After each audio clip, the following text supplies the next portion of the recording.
sports, politics, life. 360 Document Solutions presents Kevin Keatsman Has Issues online at 360documentsolutions.com. It's going to be almost impossible to appropriately honor and do justice to the heroic actions of the Nashville police officers that went storming into that school a couple of days ago and took out the shooter. We have now identified Rex Engelbert and Michael Collazo as the heroes that were first in to the second floor room where the shooter had holed up and was firing out the window at officers as they arrived, after having at that point already killed 6 people walking through the hallways. Rex Engelbert and Michael Collazo are absolute pros, and there were many others involved in this that were amazing heroes that prevented others from dying on that day. A lot of attention paying to officers Engelbert and Collazo for something that I guess if adrenaline is going and you've signed up for the job, most people are able to do in those situations. I don't know if I could do it. Honest to God, I'm just being truthful with you. I don't know, man. Just running to a person with a long rifle that has already killed people. You've seen dead people in the hallway, and you're running towards the fire to do your job is simply an amazing thing. And we thank not just officers Engelbert and Collazo, but the hundreds of thousands of officers around the country. We talk an awful lot about military personnel, as we should. People stationed around the world, the heroes, the actions, the sacrifice. We don't talk enough about police officers. We don't. And we had a terrible situation in Uvalde, Texas a few months ago where we saw a lot of hesitance on behalf of the police department there. And I think a lot of that, to me, Uvalde was never about, is there anybody that's brave enough or heroic enough to go do this? To me, the whole thing looked like there was just a complete lack of understanding or discipline or training of what to do from the top down. Nashville, not so much. And maybe this is a reflection of where we are on some of these things now and our response to these, that there is more and more training taking place in more and more places, and the responders know what to do. These officers were simply outstanding, and we should remember that. And I know a lot of police officers that I've talked to and I will see in public. I always kind of give them a nod. I used to walk up and, say thank you, appreciate you guys, or something like that, or try to fist bump one of them. They don't like a lot of attention like that in public or in front of people. So now for me, it's just kind of a head nod or a little thumbs up where other people can't see it. I try to do that. I'll sometimes pull up next to a cop at a stoplight and crack my window down and give them a little thumbs up or a wink or something like that so they know. It's a very easy thing that you can do. They don't really want to be thanked that much for their job, but I still think it's important that they know in this era where there's so much anti-cop sentiment out there that the overwhelming majority of us are thankful every single day for the services they provide in our community, and especially the salaries they do it for. These are truly, truly special people. They were not the only special people in that building that day. The headmaster of the school, Catherine Kuntz, was on a Zoom call when she heard the first shots. She ended the Zoom call, instructed somebody who was in the room with her to call 911 immediately. And what did the headmaster of the school do? The headmaster of the school got up, secured the office, walked out, put the whole building on lockdown, protocol, active shooter, protocol lockdown, and Catherine Kuntz went running toward the gunshots.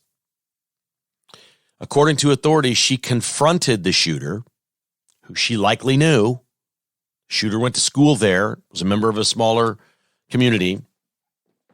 She likely knew here, and there was some sort of a confrontation. We don't know if it was a very short verbal confrontation or if she ran toward the shooter and tried to do something. We're not exactly sure, but authorities have said, based on the evidence at the scene, the position of the body, and what had occurred, what they could, come to conclusion to of what occurred, that she confronted the shooter and apparently either delayed her, tried to stop her, or sent her in a different direction away from where the students were. The shooter continued to walk the hallways. After entering the building, the janitor, the superintendent, was The building super was killed, I think more by accident than anything else. He was, by all accounts, a wonderful man that was beloved. And as the shooter shot her way into the building with dozens of bullets through glass doors and locks, one of the bullets struck the building superintendent and killed him. She then walked the hallway, and I don't know whether it was before she confronted the headmaster of the school or after, but she saw a 9-year-old, Evelyn Dykhouse, in the hallway, who I guess we're to assume was maybe going to the bathroom or something of that nature. Classes were in session. The hallways were not full. Evelyn Dykhouse, 9 years old, had heard the shots and was in the hallway pulling a fire alarm. A 9-year-old in the hallway was pulling a fire alarm when the shooter just shot and killed a 9-year-old standing at a fire alarm, pulling the fire alarm. The fact that we're even discussing all these other issues around these incidents is the saddest statement of our society. That we spend so little time talking about the actions of the heroes, the victims, the roles that they played, and the things that they did in the face of tragedy and the loss of their life is astounding to me. I've known since day one of journalism school that a dog biting a man is not a story. But if a man bites a dog, it's a really big story. And we get boggled down in all the other intricacies of stories like this, and we forget what is so important. And that is the overwhelming majority of us are good people. The overwhelming majority of Americans will do the right thing. The overwhelming majority of people in America will do something for other people they don't even know because it's the right thing to do. And they will not care what your gender is or your skin color or your religion. They will just do the right thing.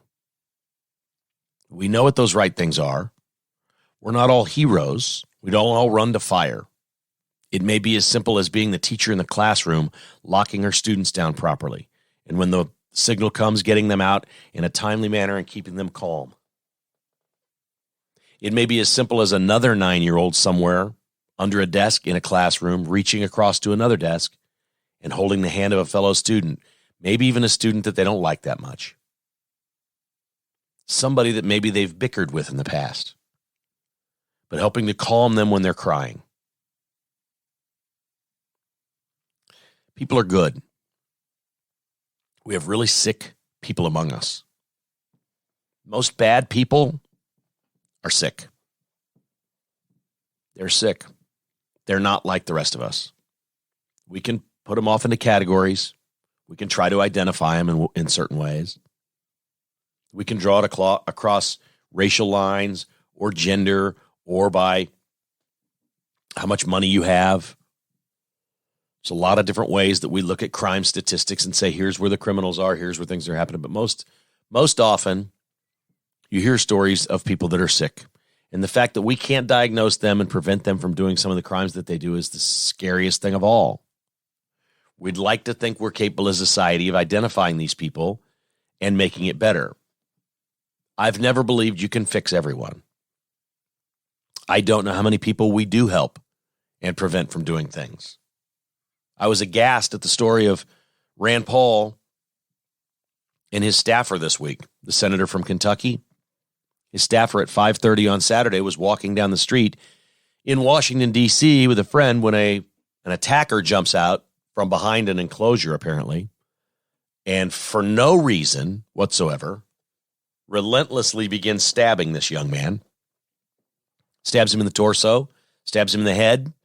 The man is still in critical condition. They're very concerned that he could have seizures down the road because apparently one of the stabbings to the head penetrated a piece of his brain or could create neurological damage.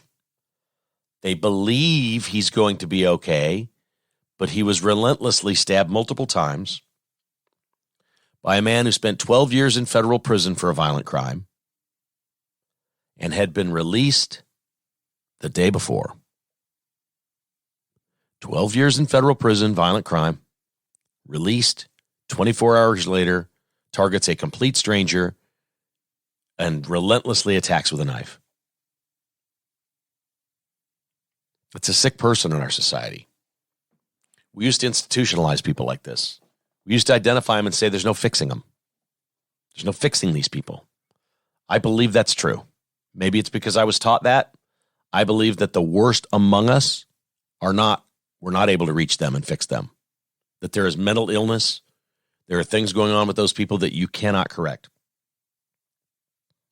We now live in a society where we celebrate transgender children. That's not what this killer was. This killer was a 28-year-old woman who at some point in her adulthood decided that it was cool to become a man. The pictures of her when she is 14 years old, she looks like any other 14-year-old girl, smiling, happy. You have to ask yourself what happened here.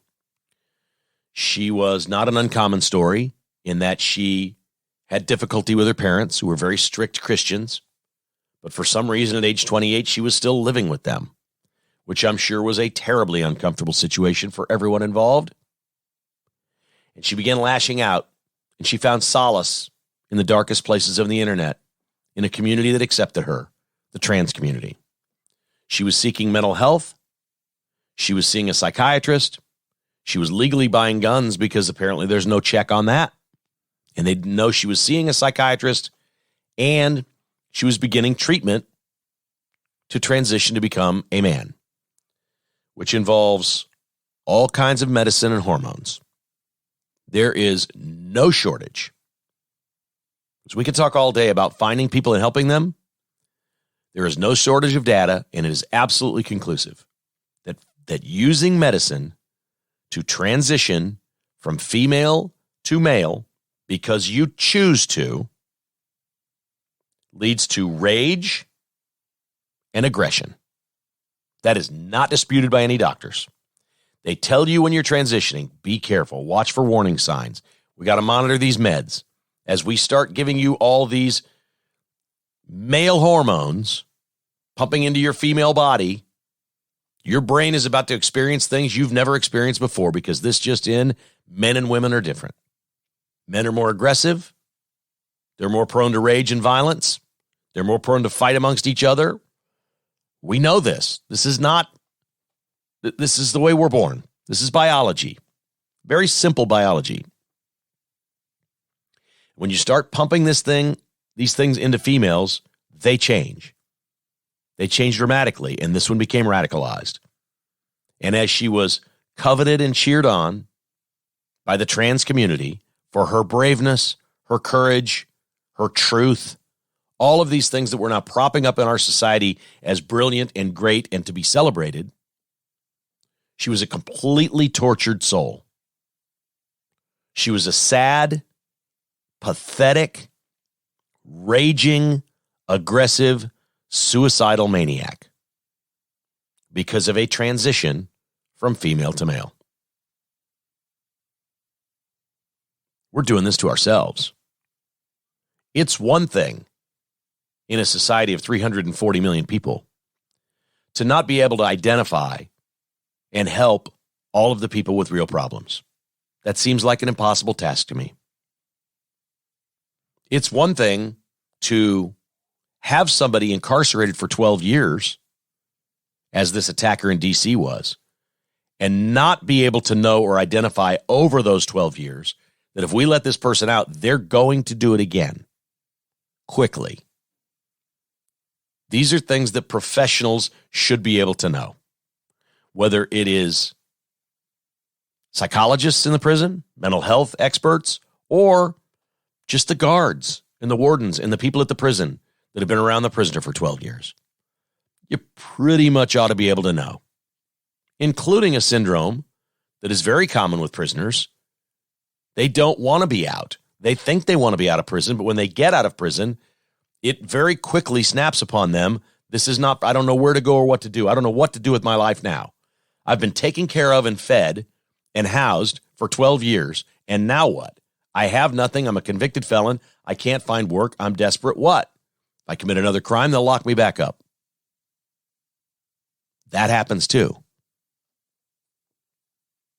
This shooter and the reaction to this, and the Transgender Resistance Network and their statement that says, quote, hate has consequences, unquote.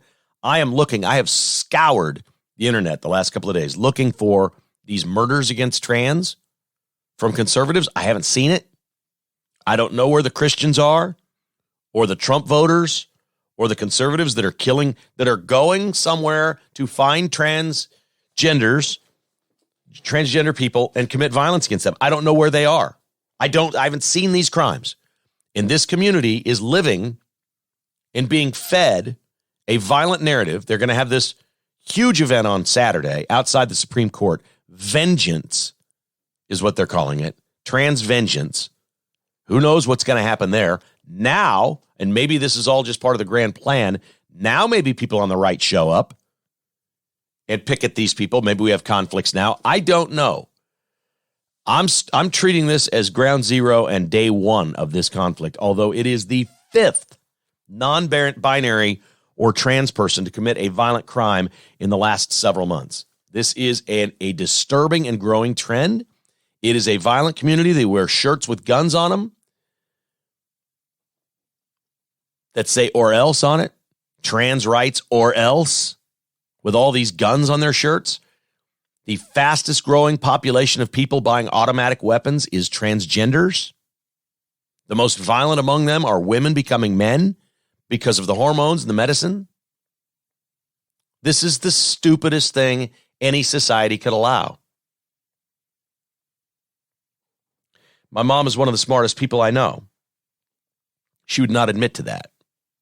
She thinks she's homespun and in many ways simple and all these things, but you don't live to almost 90, 90 in August, without learning things about life and being really, really smart. And sometimes we'll use the term common sense. I like the term wisdom. I think as you get older, you get wiser. And she's very wise on these things. And I had a conversation with her yesterday. I called her and asked her if she wanted to watch the Royals game on Thursday with me. I'll make some burgers. She loves chili dogs. We'll pop some popcorn. We're going to watch afternoon baseball here at my house. I'm very much looking forward to it. Can't wait. She, of course, says yes. And I said, Mom, I got a couple questions for you. I said, you're almost 90. When was the first time you saw, heard of, or met a transgender? And she paused for a second. She goes, well, I guess, it's been within the last 3 or 4 years since it became trendy. And I said to myself, wow. I could sit here and do a podcast all day and try to wow you with my brilliance and all the information and stuff that I consume and things that I've thought about. I cannot say anything about this more brilliant than what she said. I guess it was in the last 3 or 4 years when it became trendy. I went on and asked her, when you were growing up in the 40s, for crying out loud, were there gay people? Did you see gay people? We know that gay people were afraid to come out. There was no coming out. Now it's a source of pride. They refer to their movement as pride. We're going to be in your face. This is who and what we are. And you're going to prop us up and tell us how courageous and great we are. We want something that other people in our population don't get. We want you to adore us. We want you to idolize us, to prop us up as the best among us because we are so brave. It is so fake, folks. The bravery is fake. It's so fake. And I'm sorry. Members of our society don't need to be propped up. In fact, it's generally bad for people. I've been through it. The late 90s and early 2000s. I went through a 10-year phase where everywhere I went, everybody in this city knew me. It was unbelievable. We did radio enroutes and hundreds of people would show up. We did events with thousands. It was uncomfortable. It was weird. People wanted autographs. They wanted to take pictures. It was the strangest thing of my life. And it was hard every single day to not let it get to you and go to your head and think that you're something special or unique or whatever. It's a hard thing. It's not something I ever wanted, but it was fun and the perks were great. There were a lot of them, and it was really cool. But now we're in a society where that's all anybody wants. Everybody in every little corner wants attention. They want to be praised. You probably are in a workplace where you work around people, or you've run a business or been around people that all they do once a week is go to the boss and somehow try to beg some sort of compliment out of the boss. I want to be praised. I want to be appreciated. I want all the I want. It's just crazy. And there's no greater example of the I want than the Pride movement. And while they're out there wanting all this confirmation that they're good, that they're just, that they're brave, that they're bold, no matter which alphabet letter they fall under, they all seek the same thing. No matter which that is, it's basically the same calling. They're screaming for attention. And the Trans Resistance Network puts this release out that says hate has consequences, and they feel bad for the shooter. They feel bad for the shooter because the shooter was crying out for help. That's it. I'll tell you what, our problem is not fixable. If we cannot honestly identify and address these problems, we can't fix them. We can't fix them all to begin with. We can't begin to fix them if we can't be honest about what the problem is. And it is a problem when you go back to your teenage, your formative years, and this girl, by all accounts, was just like a lot of other 14, 15, 16-year-old girls. And all of a sudden at 28, she's getting radicalized on the internet and still living with her parents and doesn't like the Christianity in her house. And she's anti-Christian and she's looking for a new way. And she finds this community online and they're like, we hate Christians too. And here we go. And Josh Hawley has nailed it. Transgenders are anti-Christian. There is no doubt. They are radicalizing. There were videos on Tuesday all over the internet of trans people with guns posting videos. Is the FBI knocking on their door? The FBI and the IRS are going all over the country targeting conservatives. Can you please tell me that at least the people that got millions of downloads by showing their automatic weapons and loading them up and wearing the shirt that says trans rights or else, we're at least going to go knock on the door or find these people and see if they're seeking mental help, if they're in therapy before the next one happens? Because there's an event on Saturday called Vengeance and they're going to the Supreme Court. I don't know what rights they're looking for. What rights do transgender people not have in the United States? Having equal rights is not what these people want. They want exceptional rights. They want additional rights. Let's make this perfectly clear. There are equal rights in this country. The people bitching about it want more than equal rights. Some people want reparations for black people. That's not equal rights. That's not equal rights for the people living in the United States, paying taxes or being citizens in this country today. That is not equal. Reparations are not equal. It's above and beyond equal.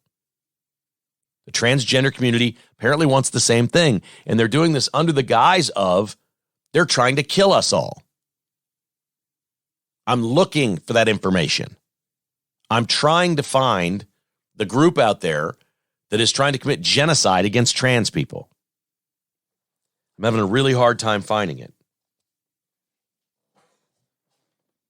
All I know is this one was different, and it wasn't the first time, but it has alerted us to a real problem in the trans community, and we've got it, and it's a danger.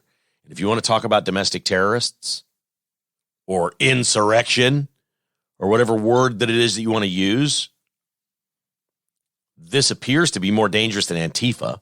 And although Antifa is associated with this, they're in this together. Antifa, I think, basically is putting together the event in Washington, D.C. Antifa has gone off and said, we can get these trans folks under our umbrella. So it will probably all morph into one, but it is a violent crew. J.K. Rowling, the author of the Harry Potter books, has been much maligned for many years about her stance on trans people and what she has said, although all she's done is say the truth. Some people have tried to cancel her. She's uncancelable. And she has spoken out after this incident, this horrific incident and shooting in Nashville, asking one question of her critics. What if you were wrong? And again, that's so simple, and I love things that are simple. She's saying to people on the far left that are pumping meds into children, right? She's not talking about 28-year-olds. This was an adult making her own decisions, finding doctors that were pumping her full of this stuff to apparently turn her into a man. She's saying to the people who advocate taking small children and pumping hormone blockers, all these different things, puberty blockers, all these things in these kids and changing them. She's asking a very simple question. What if you are wrong? And that's exactly the way to look at this. This is a massive medical scandal. Above all else, it's a medical scandal. The doctors make money. The hospital chains make money. People get what they pay for. Where do they get these money? $100,000 or more to do a lot of this stuff. Where do they get it? I don't know. Beg, borrow, and steal?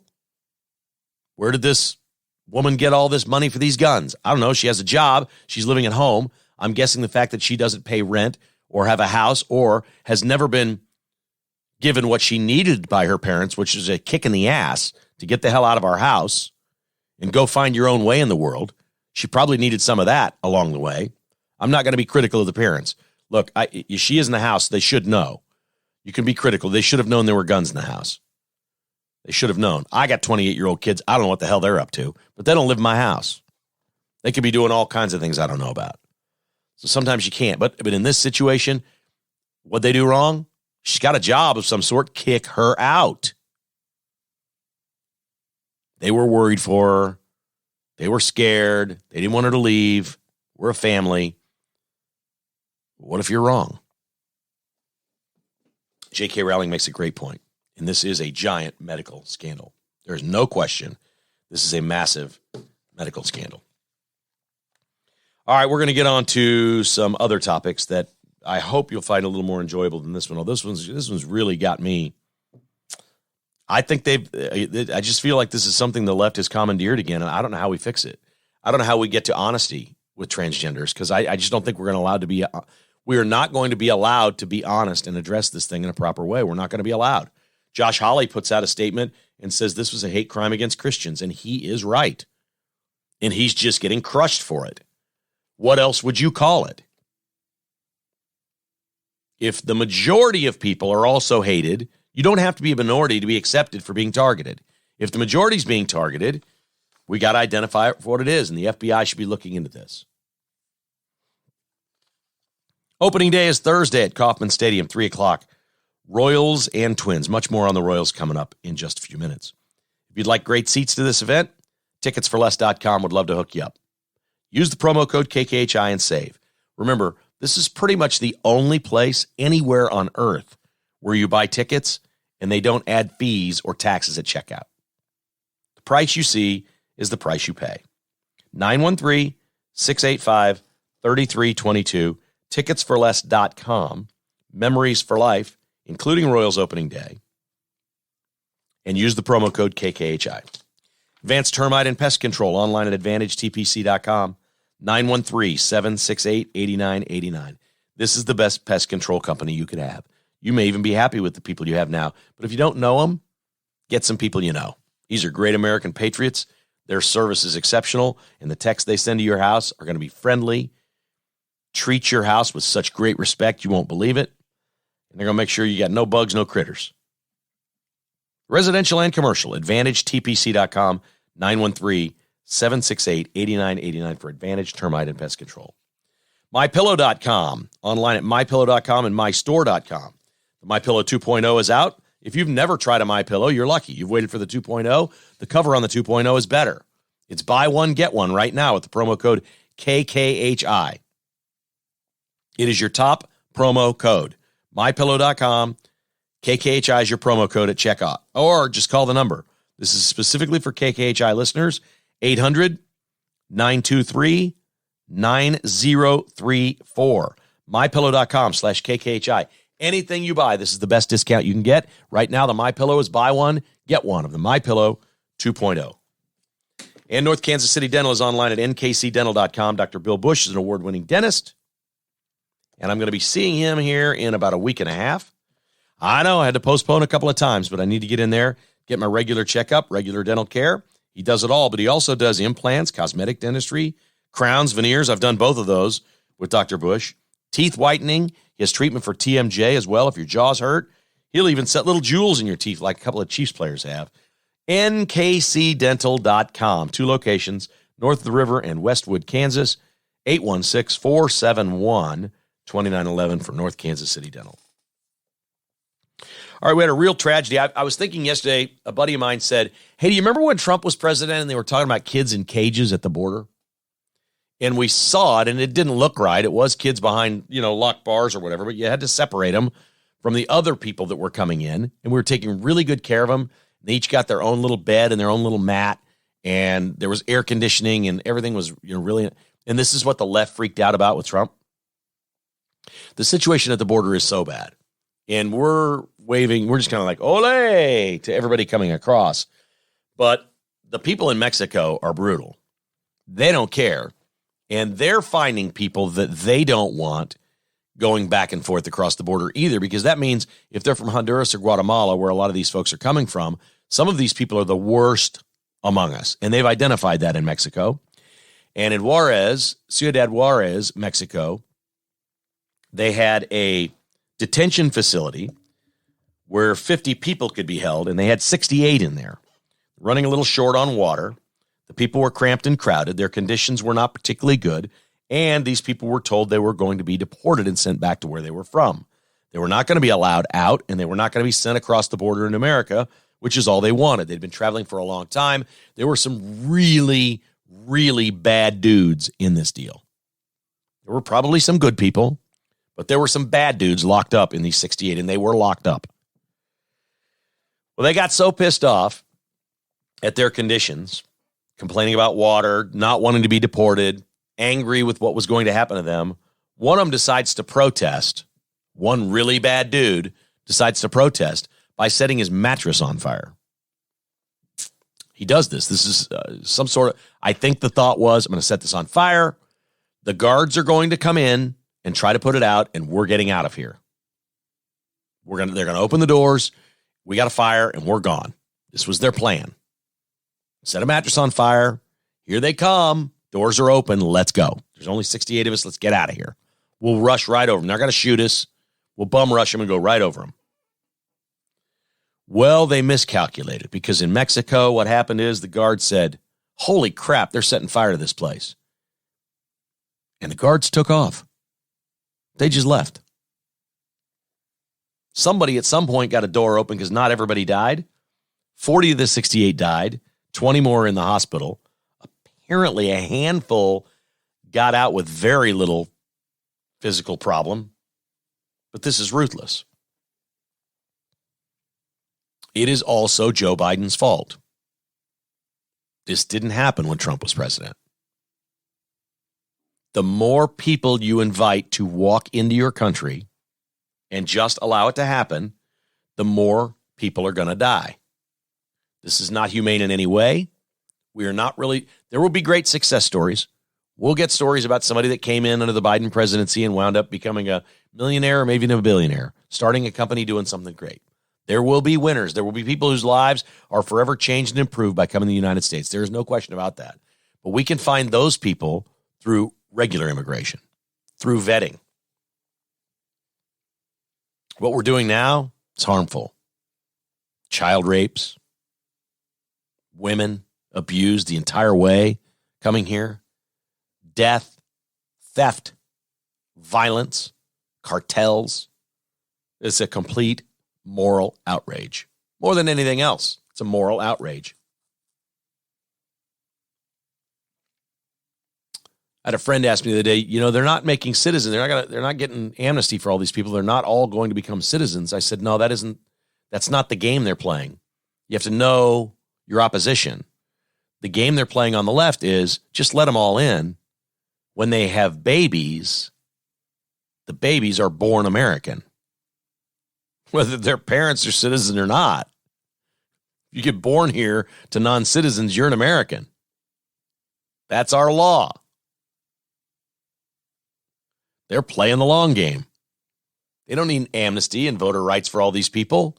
The kids will grow up, and they'll all vote. And that's what they're working on. It's a sad, long game. Democrats do not care how many people get hurt or die for anything that gives them power. They do not. They are ruthless. They're absolutely ruthless. And I can't imagine anything worse than being locked up in a facility. It was bars. It was open air in places, in bars, like prison bars. 68 people, and one of the people you're locked up with decides to set a fire.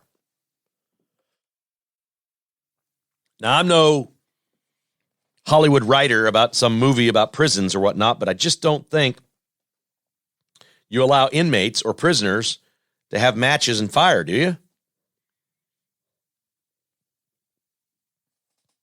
Wouldn't we have prisons set on fire all the time? You could just set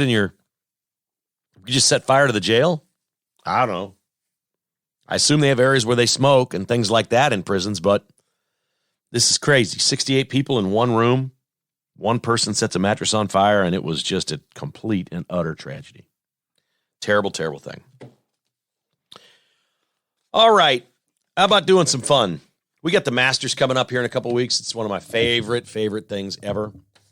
And that really is the unofficial start of golf season for me. And we start playing golf here. One of the things we like to do at least once a year, probably 2 or 3 times, is get away to Manhattan and see our friends out at Colbert Hills. Jim Colbert will be back for the summer. He comes back. He's got a place there. We play a little golf with him, and if we don't play golf, we generally have a little dinner with him or something like that and share some great stories about the PGA Tour. It is a fantastic golf course, and you can now stay and play at Colbert Hills at the Sammy Family Stay and Play Lodges. It's a great place to have a golf outing for 4 dudes, 2 couples, 16 people from your office, clients, a business outing. It's all right there at Colbert Hills. Log on to colberthills.com for more information or shoot an email to joni@colberthills.com. They take care of everything for you. And that includes a 15% discount for the entire group if you mention the podcast. 15% off everything. The lodging, the golf, everything. 15% off. Joni@colberthills.com. That's Joni, Joni, Joni@colberthills.com. And you can stay and play at Colbert Hills. Cross Kitchens KC is Kansas City's remodeler, family owned and operated out of Belton, Missouri. These folks live on a micro farm, man. They are salt of the earth people. Really great guy is Tim Cross. You're going to love him when you meet him. He does look a little bit like Luke Bryan. Have him out to your home to look at your project and spruce it up a little bit. Whether you just need a couple of countertops and cabinets redone in the kitchen, or you want to redo the whole thing, Cross Kitchens KC is your pro anywhere in the Kansas City area. CrossKitchensKC.com. And our friends at Smoke and Fire, the barbecue and fire place. Jim and Joan have been friends of mine for many, many years, and they're finding it increasingly difficult to run their small mom and pop business against all these big box stores. If you're considering a grill this year, consider Smoke and Fire. These folks are hardworking people. Without going into much detail, I can tell you they've had a lot of personal and family crisis the last few years. They've had some health issues and some different things taking place. I'm not getting into that. I don't want to do too much of a sob story here, okay? These are hardworking folks running their business. But boy, if any business could use your business right now, it is Smoke and Fire. And they've been around forever, and they have the greatest of products. If nothing else, go out there and get some sauces, rubs, marinades, drink mixes, things like that you're going to use this summer for your barbecue. Buy 4, get 1 free. They have 20% off grill covers, 25% off all grill cleaning supplies right now. They've got sales on thermometers, chef sets. They've got coupons available, $20 off a $100 purchase, and they have unbelievable grills. I've always been a fan of the beef eaters. They're the best grill ever. The best grill you'll ever have. They cost a little bit more, but but they are phenomenal grills. The Beefeater Grill. Smoke and Fire has moved from 151st to a new location, 119th and Metcalf. That's right, 119th and Metcalf in Overland Park. It's Smoke and Fire. Now you get a free cover with the purchase of any grill, up to $75 in free accessories. It's all at Smoke and Fire, as it is barbecue time at Smoke and Fire, barbecue and fire place. All right, before the Royals get their season opener underway, it's the Chiefs and Patrick Mahomes that are making national news, because of course it is. The NFL announced on Tuesday some rules changes. The number 0 is going to be allowed. They're going to allow sports books now inside the stadium. Yeah, got all kinds of stuff. Oh, by the way, the state of Kansas in February was number 10 in the country in amount wagered. $194 million wagered in Kansas on sports in February of this year. Much of that was because the Super Bowl and the Chiefs were in it. The sports books got clobbered on that. The Chiefs just crushed the state of Kansas sports books with what they did covering all those playoff games. Anyway, they announced some different rules changes and things like that. The NFL does this every year. Then they announced a change to their Thursday night protocols, where basically each team played one Thursday night game. It seemed fair for everyone. It gave exposure to teams. It created revenue for the NFL, all those things. The NFL is ditching that now. They're now saying some teams will be asked to play 2 Thursday night games. Well, Patrick Mahomes immediately upon seeing this is like, well, shit, that's me. Did I say that? Yeah, that's what Mahomes said to himself. That's us. They're going to put us on because it's standalone. They're going to try to help Amazon here. And Mahomes tweeted out a face palm emoji, which is basically your head, your face in your hands, like, oh my God. You've seen that little, oh my God. So that's what he put out. And an emoji, there was nothing else with it. An emoji by Patrick Mahomes becomes a national story.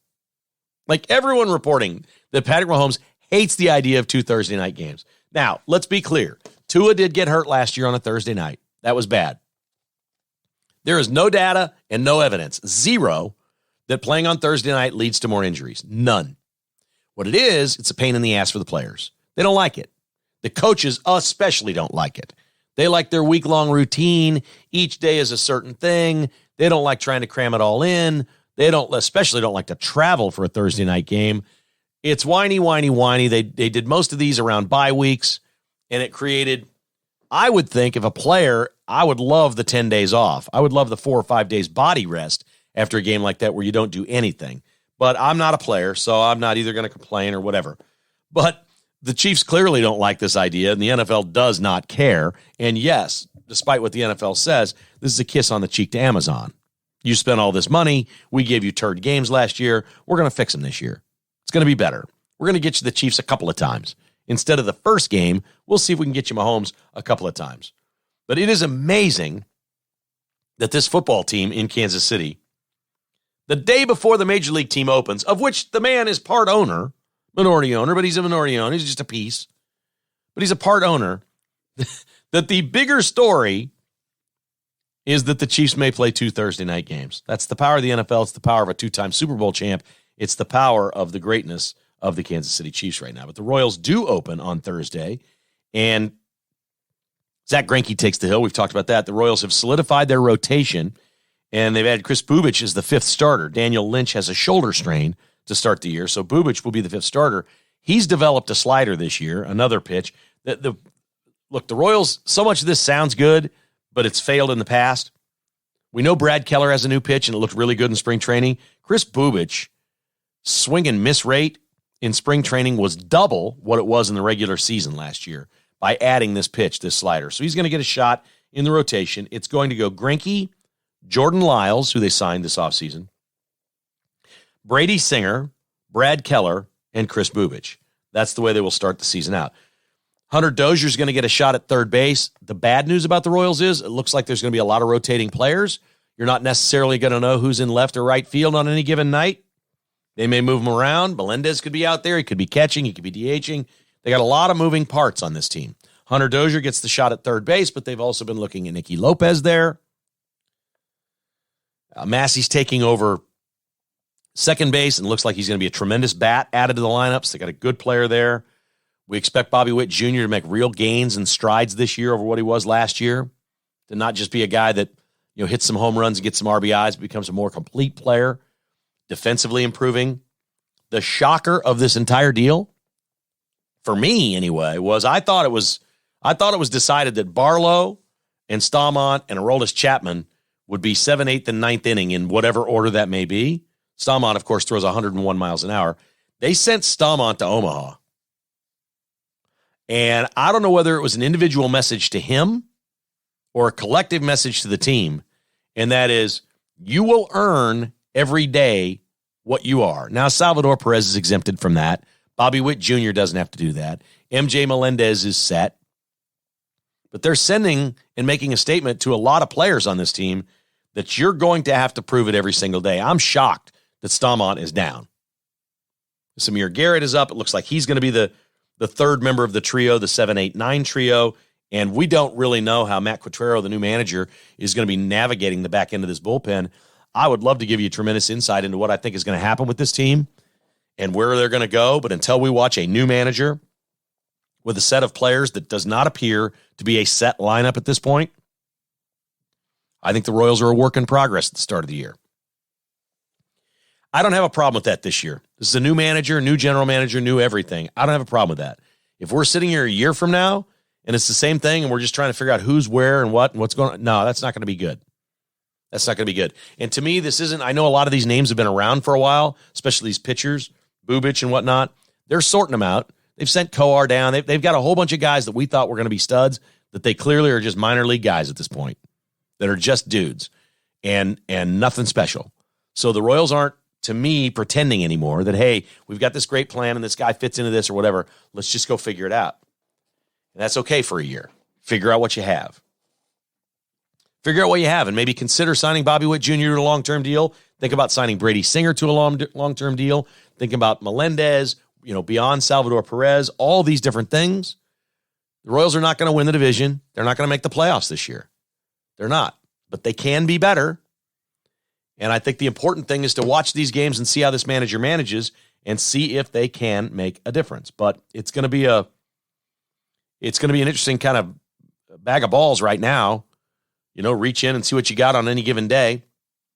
They have a couple of veterans on the team that you didn't really factor in much until now, but they've made the team. Jackie Bradley Jr. is a tremendous defensive outfielder. Franmil Reyes has got some pop in his bat, or did a couple of years ago. He wasn't very good last year. But the year before, he was really good. So they're hoping to kind of reignite that with some guys that have been around. They're going to try that first, see how it works. I get it. I get what the Royals are doing. I don't have any real criticism here. I am shocked that Josh Staumont did not make this team. And I know he wasn't very good last year. But wow, that stuff. And he was tremendous during spring training. Like he's been mowing people down. And they're like, nope, down you go. So there's something there with Josh Staumont that's pretty darn interesting. One other baseball note, Mattress Mac has resurfaced. Mattress Mac is the furniture magnate from Houston. He owns stores all over Texas, tons of money. He has gone to Caesars Palace in Las Vegas and bet $1.9 million on his beloved Houston Astros to win the World Series at only 6-1 odds. That will be an $11.4 million profit if it hits. Mattress Mac apparently made something close to $20 million in total bets on the Astros last year when they won it all. But a lot of that, keep in mind, was giving away free furniture. This is not all gambling. It's if the Astros win the World Series, your mattress is free. You go in a certain promotional period, you buy all the furniture you want for your house, and sales go through the roof. He just sells and sells and sells and sells and sells and knows what kind of profit he's going to make. A lot of these companies in the past have taken out insurance policies on things like this. The insurance policies have gotten outrageous in price, so he's just gone and bet on the thing to happen. And when it happens, not only does it cover the price of all the furniture that was bought, it covers more than that. And he makes money. So he's doing it again. He does sales promotions with his furniture store. But he walks into Caesars Palace, plunks down $1.9 million, holds his little tickets up, and does a little video. And I like Mattress Mac. I think this is fun. He knows what he's doing. He's a businessman. He's not going broke. He's got every right to do this. My question is, has he arranged with like Caesars Palace some sort of a deal? I know they'd give him any room he wants, for the publicity and all that stuff. That's not what I'm talking about. Has he got something arranged that these little tickets are very small? They're smaller than the index cards I use here while I do the podcast. They're smaller than an index card. Does he have a deal with Caesar's Palace? And if I lose this bet is still good? Somebody please tell me that Mattress Mac has it set up with Caesars that if I lose this little ticket from my safe and don't get back to Vegas with it, I'm still getting paid? I've always wondered, because you and I don't. You go to Vegas, you place a bet at the sports book, they give you a ticket, you fly home, that's fine. You can mail it in, FedEx it in, certify it in. I always did it and made copies of it, because really all you need is the barcode. So if you photocopy it, you're good, even when you send it in. And I always got the check sent back to me. Always. I never had a problem. But if you lose the ticket, you're screwed. It's done. It's over. It's like a Powerball ticket. You drop a Powerball ticket on the ground, and you don't find it for 2 weeks, and somebody else finds it. This is their ticket. There's no arguing that. You may go to court and try to figure something out, maybe get some sort of a settlement, but you're responsible for keeping track of your ticket. Is Mattress Mac held responsible for his ticket? Or does he have a better way if he wins? All right, before our final, I want to thank our friends at Great Life Golf, greatlifekc.com. Play more golf this year anywhere in the Kansas City area. They have courses all over the place. Signature clubs like Prairie Highlands, Staley Farms in the Northland, Falcon Ridge, and Canyon Farms, Tallgrass Club in Wichita, or destination clubs like Osage National at the Lake. Don't think of these as traditional country clubs. Think of it as like a healthcare membership, like joining a gym. You can join and become a classic member of Great Life Golf and play 6 courses for one low price, all the way from Leavenworth to Blue Springs. That can be an individual, a family, or a company. GreatLifeKC.com. If you would like to join or get more information about the courses near you and how you could play more golf for less money, send an email to join@greatlifegolf.com. That's join@greatlifegolf.com, and mention Kevin Keatsman Has Issues when you do.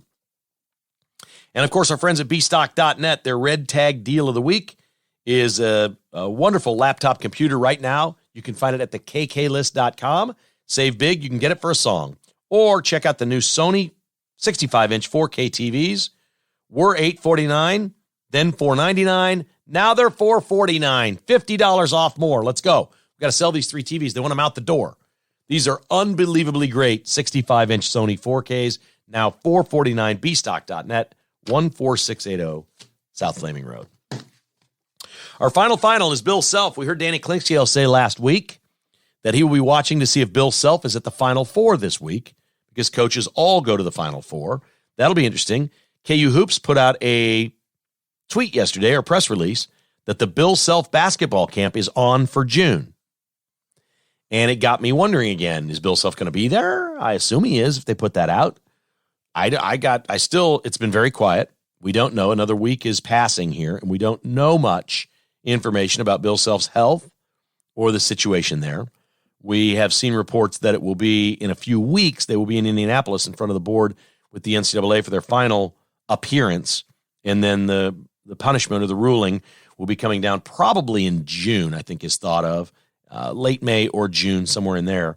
So there's just a lot of questions here around Kansas basketball. There's been information the last couple of days about transfers that are looking at KU, and now there's information about the basketball camp. We still haven't heard from the coach. I think it'll be really interesting when he speaks, if and when he speaks about what he's been through and what his plans are going forward, whether he's going to be 100% soon or what that may be. He has every right to his privacy and silence. I'm merely pointing out that it's business as usual at Kansas basketball. They're talking about transfers coming in. They're talking about the basketball camp. So that's good news for Kansas fans. Everything right now at KU is business as usual, except the coach isn't talking to anybody. That's the only thing that's different right now going on. All right, thanks so much for listening to the podcast. I say that every single day. Every day we get more and more people hit the like or follow button, so you're clearly out there telling people about it. Thank you very much for doing that. We appreciate it. Thank you for supporting our sponsors. Remember, they're at thekklist.com, every single one of them. And if you'd like to become a patron, we'll be doing a patron podcast, Royals preview, and some other things here coming up in the next couple of days. If you'd like to become a patron and get the newsletter every week, it's $5 a month. It doesn't cost much. You can sign up at kkhasissues.com. Get at least 3 new podcasts every week that you don't get listening to the regular one and the newsletter. I think you'll find some value in that. Go to kkhasissues.com on your laptop, desktop. It's not quite as easy on your phone, but it's very simple, 5-minute process. You're signed up, ready to go, and you get even more content, bonus content, executive patron content from Kevin Keatsman Has Issues.